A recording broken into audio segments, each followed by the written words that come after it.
diam. Itu Nabi meludahi dia. Tunggu dulu. Anda cuma lihat periode Mekah, belum lihat periode lanjutannya, saudara. Dan Nabi itu cerdas, Nabi itu pandai, Nabi kita itu saudara luar biasa, memiliki kecerdasan, kepandaian, kepintaran saudara di atas semua manusia yang ada. Dan Nabi tahu menempatkan posisi, kapan harus dihukum seseorang yang menghina Nabi, kapan harus dibiarkan, kapan kita harus diam, kapan kita harus bicara, kapan kita harus bertindak. Nah, jadi jangan menggambarkan Nabi itu saudara seperti Nabi. Salam alaik ya Rasul, salam alaik ya Habib, salam alaik. Salawatu. Kalau kita baca sejarah, baca yang utuh, jangan baca separuh-separuh.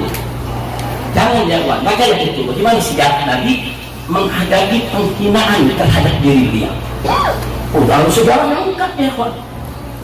Kita boleh buka Sahih Bukhari, Sahih Muslim, kita buka Jami'ut Tirmidzi, kita buka Sunan Abi Daud, Sunan Nasa'i, Sunan Ibn Majah, kita buka kitab-kitab tarikh, saudara, bersebaran, berseragan riwayat-riwayat bagaimana cara Nabi dan para sahabat menghadapi orang yang menghina Nabi alaihi salatu wassalam. Nah, singkat saja mari kita lihat. Waktu di periode Mekah, kita bicara periode Mekah sebelum Nabi dihina. Saat itu Nabi dihina, Nabi dicaci maki, bahkan ada yang meludahi Nabi, yang lempari Nabi dengan pasir dan lain sebagainya, saudara.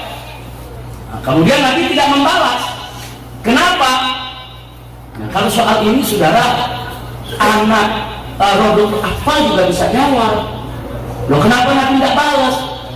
Saudara, karena saat itu umat Islam masih minoritas, umat Islam jumlahnya masih sedikit. Kalaupun banyak yang masuk Islam, banyak dari kalangan masyarakat yang lemah, saudara. Jadi umat Islam ketika di Mekah belum punya kekuatan. Kalau belum punya kekuatan terus dihina diam, nggak usah kaget, saudara.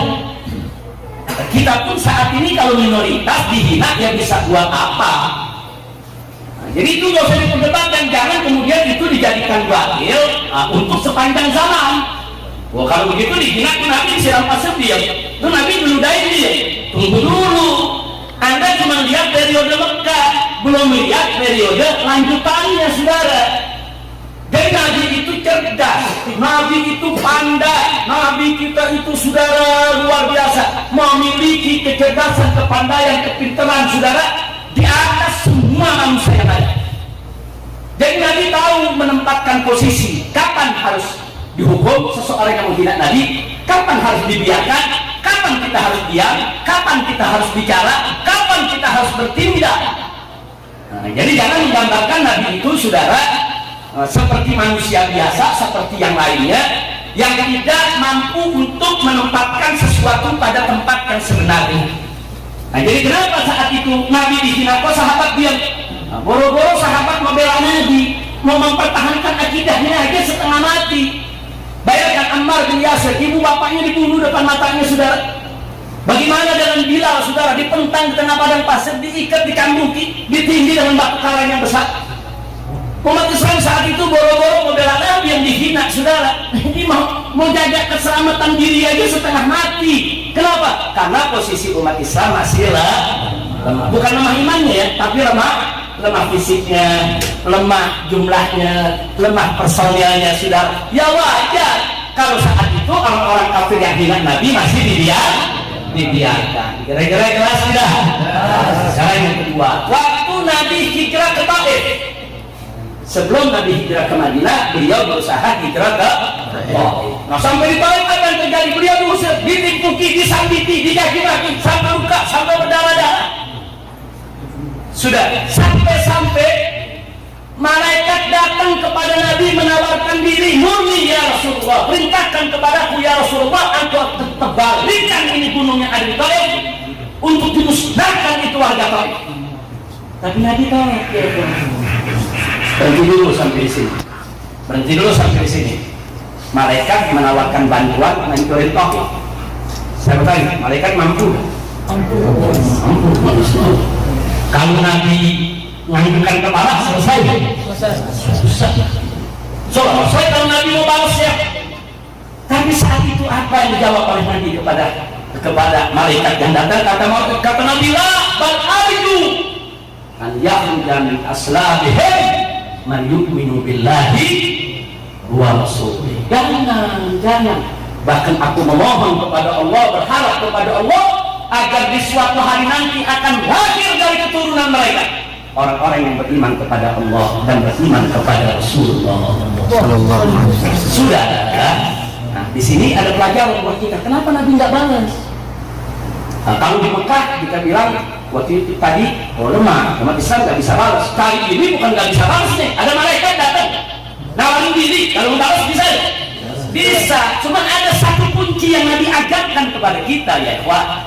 Nabi saat itu melihat penduduk Taif ini sebagai korban propaganda kafir Quraisy. Lah, kan Nabi nggak kenal mereka nggak kenal Nabi. Kok bisa-bisanya mereka nolak Nabi alaihi salatu wassalam? Dari mana mereka menganggap Nabi ini berbahaya, Nabi ini tukang sihir, Nabi ini pemecah belah bangsa? Karena fitnah yang disebarluaskan oleh kafir Quraisy di kota Taif. Kafir Quraisy itu kirim utusan, awas kalau Muhammad datang usir, awas kalau Muhammad itu datang jangan diterima di sini. Muhammad itu pemecah belah bangsa. Gara-gara Muhammad kami di kota Mekah anak dengan orang tua pecah. Kami ikut agama Muhammad. Muhammad ini berbahaya, Muhammad ini tukang sihir dan seterusnya. Sehingga masyarakat Taif termakan isu tadi ya. Artinya apa? Mereka nggak tahu, mereka cuma korban. Inilah dasarnya Nabi. Nabi tidak mau menjatuhkan hukuman kepada korban ya. Jadi mereka tidak tahu apa-apa. Bahkan Nabi doain, Nabi kesian ini mereka nggak tahu apa, mereka nggak ngerti, cuma ikut-ikutan, kemakan isu. Maka itu Nabi nggak hukum sudah. Subhanallah. Kira-kira jelas ya? Cerdas nggak kita punya Nabi? Cerdas. Oh ini korban. Ini korban isu. Kalau sekarang ini korban berita hoax sudah. Nah, ini korban. Kalau korban itu bukan dihukum, dikesihani, diajarkan, dibina, didoain, biar mereka sadar, biar mereka mendapat informasi yang benar. Itulah dasarnya Nabi kita Muhammad Sallallahu Alaihi Wasallam. Sampai sini jelas tidak? Jadi waktu di kota Mekah bagaimana, waktu di Taif bagaimana cara Nabi menghadapi para penghina. Sekarang kita beranjak ke Madinah. Di Madinah ada dua posisi yang ditunjukkan oleh Nabi, saudara. Di satu posisi Nabi membiarkan orang-orang yang menghina beliau. Tapi pada posisi yang lain ada beberapa penghina Nabi dihukum mati oleh Nabi alaihi salatu wassalam. Nah ini kita mesti bacanya pelan-pelan, kita yakin ada apa saudara. Jangan sejarah separuh diambil, separuh kita buang, nggak boleh. Ini kan buat-buatnya sejarah Nabi. Nabi memaafkan orang yang menghina, itu sejarah Nabi. Nabi menghukum mati orang yang menghina, itu juga sejarah Nabi. Nah kita harus memahami sejarah secara komprehensif. Jangan separuh-separuh kalau belajar agama, jangan separuh-separuh kalau mau kaji sejarah. Kita mulai dari yang dimaafkan oleh Nabi alaihi salatu wassalam. Saudara, ada satu pengemis Yahudi, buta matanya, miskin, duduk di pasar, tiap hari mengemis, tiap hari Nabi sedekah. Nabi kasih bantuan. Padahal setiap hari si pengemis ini mencaci maki Nabi. Tapi ada hukum Nabi, dibiarkan sampai begitu Nabi wafat meninggal dunia, saudara. Sayyidina Abu Bakar Siddiq radhiyallahu taala anhu datang ke putrinya yaitu Sayyidatuna Aisyah radhiyallahu anha.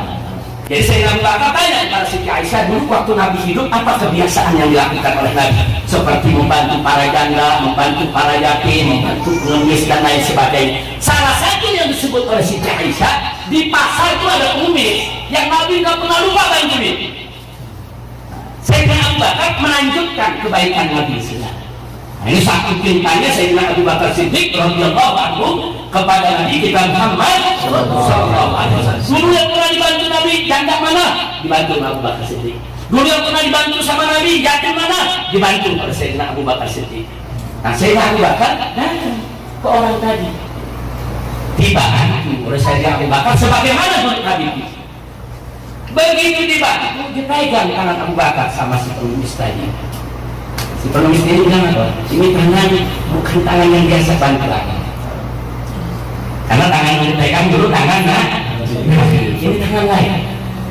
Begitu. Saya tahu banget dia, nggak ngomong. Nggak lama kemudian orang yang memberikan ini puji orang bagus, terima kasih kau sudah berikan aku. Jangan seperti Muhammad tuh, dia kaki maki lagi. Kaget Sayyidina Abu Bakar. Sayyidina Abu Bakar kaget tanya sama itu orang, kau nggak salah mencaci maki Muhammad? Enggak, Muhammad begini. Kau tahu Muhammad itu? Kau pernah ketemu Muhammad itu? Dia nggak tahu ya, Pak. Dikasih tahu oleh Abu Bakar Siddiq, kau tahu orang yang setiap hari membantumu di sini, yang tadi kau sebut tangannya begitu lembut penuh kasih, itulah Muhammad yang membantu. Oh, kaget. Orang tadi kaget, menyusul, menangis, saudara. Nah, jadi kita lihat di sini, saudara. Pertanyaannya, kenapa Nabi tidak hukum? Kenapa Nabi tidak bunuh, saudara? Saudara, ada orang miskin, matanya buta, ngemis di tengah pasar, menghina Nabi. Terus kalau Nabi bunuh, apa kata dunia, saudara? Kira-kira dunia bilang apa? Kok betul? Orang miskin, orang buta, orang yang tidak ngerti apa-apa dibunuh. Apa kata dunia, saudara? Nabi itu cerdas, saudara. Ini orang buta, nggak tahu apa-apa, nggak ngerti apa-apa. Udah biarin aja, kenapa sih? Itu dasar di jiwa kita punya Nabi. Nabi tahu mana yang mesti dihukum, mana tidak perlu dihukum, saudara. Nah, jadi nggak setiap orang main hukum, tiap orang main hukum, saudara. Enggak. Kita kalau menegakkan hukum, jangan hanya terpaku kepada faktor hukum. Di sana ada faktor kemanusiaan, di sana ada faktor keadilan, di sana ada faktor-faktor lain yang harus kita lihat, ya, Pak. Tidak hanya monoton bicara soal hukum. Kalau bicara soal hukum, yang mesti dihukum Nabi, selesai. Nah, tapi nggak begitu pola pikir Nabi. Kita bisa lihat, oh ini perempuan, kalau nanti dibunuh apa kata dunia, ya, Wah. Nah, Nabi ini nanti juga bakal tahu siapa itu Muhammad. Nanti juga bakal tahu siapa yang membantu dia. Buktinya begitu dia ketemu Sayyidina Abu Bakar tegur, nyosor, nangis, saudara, dan nggak pernah sangka. Yang lebih membuat dia lebih sedih lagi, saudara, itu orang yang membantu di kaki tiap hari tapi tetap membantu. Subhanallah. Itulah Nabi kita Sayyidina Muhammad sallallahu alaihi wasallam. Nah, sekarang lagi kita lihat lagi. Ada lagi orang kafir, saudara, Yahudi, nagih utang kepada Nabi. Nabi ada, saudara, belum waktunya dibayar. Utang kan biasanya ada janji bulan depan bayar, belum waktunya dari tadi.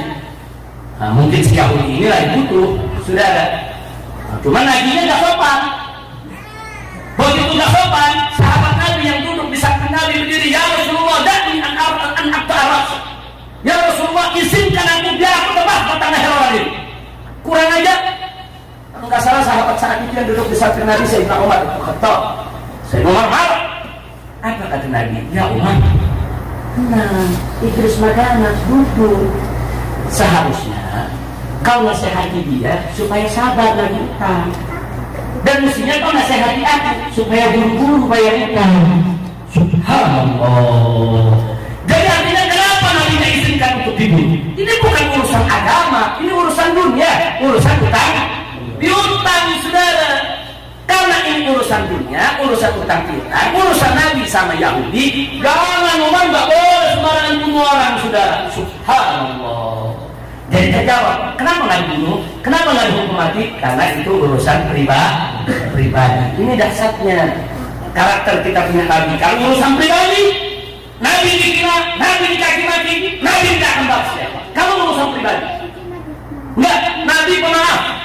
Tapi kalau urusan agama, saudara, coba diletakkan, coba direndahkan, pasti Nabi akan menegakkan hukum, saudara. Jadi tolong dibedakan karakter kita punya Nabi. Kalau pribadi, Nabi maafi.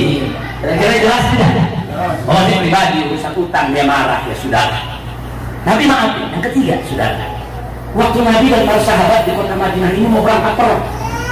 Begitu berangkat perang di jalan, saudara, ada beberapa kuda para sahabat itu menginjak pekarangan kebun orang Yahudi. Orang Yahudi punya kebun, kebunnya diinjak pasukan, kan rusak kalau kuda pada masuknya. Marah ini Yahudi, marah keluar sumpah serapah. Sudah, antum bisa bayangkan. Inilah pada mau perang, di kuda perang, pakai pedang, ada Yahudi naik lagi. Kira-kira gimana? Wah, hari mati gitu sudah. Sahabat marah, udah cabut pedang, kurang ajar. Begitu dari bawah dari tahan, jangan. Mestinya Nabi nasihati si Yahudi ini untuk sabar, dan kita harus jangan nanti dia punya kerusakannya. Subhanallah. Saya mau tanya kepada semua yang ada di sini, dahsyat tidak punya Nabi? Sabar tidak? Damai tidak? Mulia tidak? Sallu ala Nabi. Ganti Nabi, ganti. Ini urusan dunia, kita merusak kebunnya, ganti. Bukan kita marah kamu pedang membunuh dia ya Pak. Betul, dia salah nyaki-maki orang, dia salah nyaki-maki. Nasihati, jangan nyaki-maki. Nanti kerusakannya kita ganti. Jangan nyaki-maki kan karena dipikir kerusakannya nggak diganti. Ganti, begitu terima ganti dia. Yahudi tidak marah-marah lagi ya. Nah ini cara Nabi menyelesaikan masalah, nggak membunuh dia Pak. Nah, singkat cerita sekarang bagian kedua. Nabi masuk ke dalam masjid, sahabat kumpul dalam masjid. Ada dalam riwayat Sahih Bukhari. Kata Nabi alaihi salatu wassalam, "Man yakfini amma yu'ti." Siapa di antara kalian yang bisa menyelesaikan orang yang selalu menyakiti? Orang yang selalu menyakiti. Dia caci maki pun di mana tempat. Namanya Ka'ab ibn Ashraf, tokoh Yahudi ya. Kemudian seorang sahabat Muhammad bin Maslamah angkat tangan, "Ana ya Rasulullah. Aku yang akan selesaikan dia ya Rasulullah." Keluar dari masjid, cari orang, dibunuh dia. Dibunuh, penggal kepalanya, bawa depan dan selesai. Kenapa yang ini dibunuh, kok yang itu nggak dibunuh ya Tuhan? Yang tadi urusan kebun, urusan hutang, urusan perempuan miskin di tengah pasar ya Tuhan. Nah dimaafkan, nah dibiarkan. Tapi yang ini ini tokoh Yahudi, keluar masuk kampung, keluar masuk rumah, di mana-mana memfitnah Nabi, di mana-mana menghina Nabi. Nabi tidak terima, makanya Nabi katakan, "Man yakfini amma yu'dhi." Siapa di antara kalian, hai sahabatku, yang bisa menyelesaikan orang ini, yang selalu menyakitiku? Berangkat sahabat sudah. Ini ada dalam Sahihul Bukhari, bukan hadis dhaif. Ini bukan hadis maudhu, saudara, ini hadis sahih. Berangkat. Nah begitu juga ada satu lagi, saudara. Satu lagi Yahudi namanya Abu Rafi. Sudah. Sama.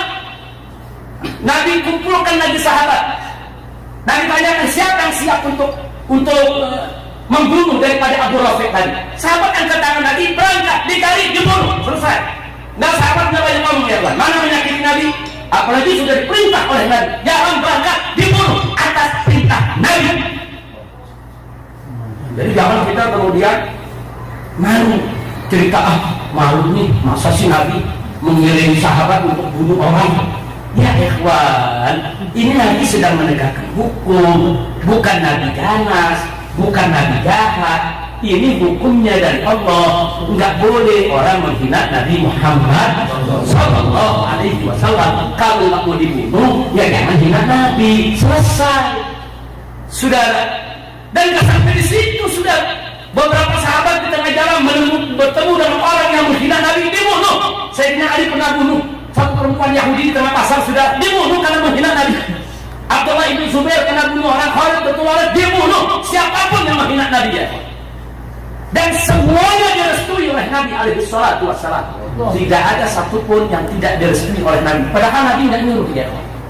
Kalau tadi kan Nabi suruh tuh Abu Rafiq sama Ka'ab bin Ashraf. Kalau ini Nabi nggak suruh. Sahabat saya di jalan ada orang menghina Nabi. Dikasih peringatan nggak ngerti, dibunuh. Habis itu baru lapor Nabi. Aku membunuh seseorang ya Rasulullah. Kenapa kau bunuh? Karena dia tidak menghina aku nggak kuat.